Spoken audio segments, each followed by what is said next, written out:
உங்கள் குடும்பத்தை வருகிற வருஷத்தில் கர்த்தர் எப்படி ஆசீர்வதிக்கிறார்னு பாருங்க.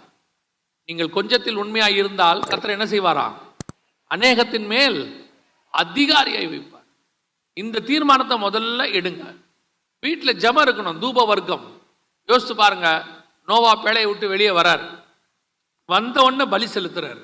பலி செலுத்தின உடனே வசனம் சொல்லுது, கர்த்தர் அதை சுகந்த வாசனையாய் நுகர்ந்தார். கர்த்தர் என்ன பண்ணாராம்? சுகந்த வாசனையாய் நுகர்ந்தார்.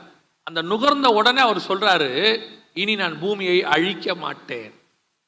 அதான் பாதுகாப்பு. நீங்க ஜெபம் பண்ண கர்த்தர் சுகந்த வாசனையாய் நுகர்ந்து அந்த தூப வர்க்கம், துதி, ஸ்தோத்திரம் எல்லாவற்றையும் நுகர்ந்து உங்களுக்கு பாதுகாப்பை கட்டளையிடுகிறார். உங்களுக்கு ஆசீர்வாதத்தை கொடுக்கிறார். நீங்க என்ன நினைக்கிறீங்க? நல்லா சம்பாதிக்கிறோம், செலவாகிட்டே இருக்குது. ஒரு 10 காசு கூட எடுத்து வைக்க முடியல சொல்றாங்க.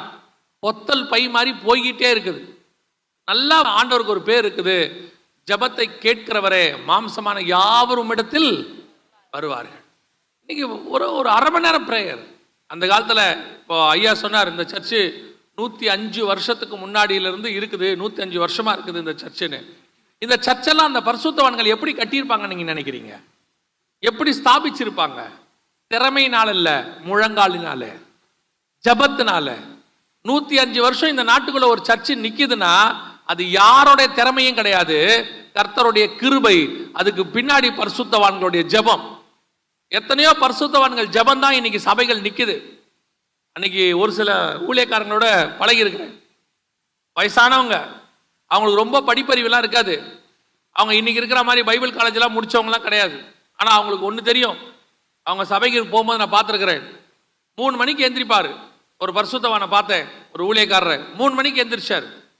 எழுந்திரிச்சு சர்ச்சை சுற்றி சுற்றி ஜெபம் பண்றாரு 5 மணி வரைக்கும். அவர் வேற ஒன்றுமே செய்யலை. சோதரம் சோதரம் சோதரம் சோதரம்னு அவர் சர்ச்சை அவரே சுற்றி சுற்றி ஜெபம் பண்றாரு. காலையில் கேட்டேன், என்ன பாஸ்டர் பண்றீங்கன்னு? சர்ச்சை சுற்றி ஜெபம் பண்ணேன்னாரு. எத்தனை வருஷமா பண்றீங்கன்னு? அது ஒரு 30-40 வருஷமா பண்ணிக்கிட்டு இருக்கிறேன். ஏன் பாஸ்டர்ன்னு? சர்ச்சை பாதுகாக்கிறது நானா? கிடையாது, கர்த்தர். என்னால் பண்ண முடிஞ்சது ஜெபம் மட்டும்தான். அதுதான் ரொம்ப முக்கியம். உங்கள் குடும்பத்தை காப்பாற்றுவது ஜெபம். உங்கள் பிள்ளைகளுடைய எதிர்காலம் கர்த்தருடைய கரத்தில் இருக்கு. அதுக்கு உங்க பிரேயர் தான் ரொம்ப முக்கியம். ஏதோ ஒரு திட்டத்துக்கு எழுதி போட்டு பணத்தை கொடுத்துட்டா பிள்ளை கர்த்தர் ஆசீர்வதிப்பார் நினைக்காதீங்க. இல்லைன்னா யாருக்காவது ஃபோன் பண்ணி என் பிள்ளைக்கு ஜெபம் பண்ணுங்கன்னா உடனே பிள்ளை ஆசீர்வதிப்பார் ஜெபம் நினைக்காதீங்க. உங்க பிள்ளைக்கு நீங்க தான் ஜெபம் பண்ணணும். நீங்க தான் முழங்கால் போடணும். ஒவ்வொரு நாளும் நீங்க தான்